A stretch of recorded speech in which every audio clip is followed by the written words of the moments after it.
नमस्कार दोस्तों, महाकाल न्यूज में एक बार फिर से आप सभी का स्वागत है। दोस्तों, जिसने सब कुछ किया, जिसके वजह से पब्लिसिटी मिला श्वेता मेहरा, वही श्वेता मेहरा आज लात मारकर बाहर कर दी है पवन खेसारी को। जी हाँ, हम बात कर रहे हैं वही श्वेता मेहरा के बारे में जो सबसे पहले भोजपुरी इंडस्ट्री में खेसारी लाल यादव लेकर आए थे और खेसारी लाल यादव के बहुत सारे गाने में काम की थी श्वेता मेहरा, बहुत सारे हिट गाने में काम की थी। और उसके बाद जब पब्लिसिटी मिल गया तो खेसारी लाल यादव से अलग हो गई और पवन सिंह के साथ काम करने लगी, फिर प्रमोद प्रेमी के साथ काम करने लगी। भोजपुरी के बहुत सारे स्टारों के साथ श्वेता मेहरा काम करने लगी।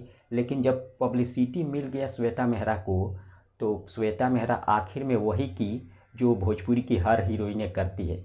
जी हाँ, पवन और खेसारी को अनफॉलो कर दी। आप देख सकते हैं इंस्टाग्राम पर श्वेता मेहरा भोजपुरी के किसी भी स्टार को फॉलो नहीं की है, सभी को अनफॉलो कर दी है, यानी कि लात मारकर बाहर कर दी है। पब्लिसिटी मिलने के बाद लात मारकर बाहर कर दी है। आप सोच सकते हैं, जो उत्तराखंड की रहने वाली है और उत्तराखंडी गाने में काम करती थी, लेकिन उन्हें कोई नहीं जानता था। लेकिन भोजपुरी इंडस्ट्री में आने के बाद सभी लोग जान गए थे श्वेता मेहरा को।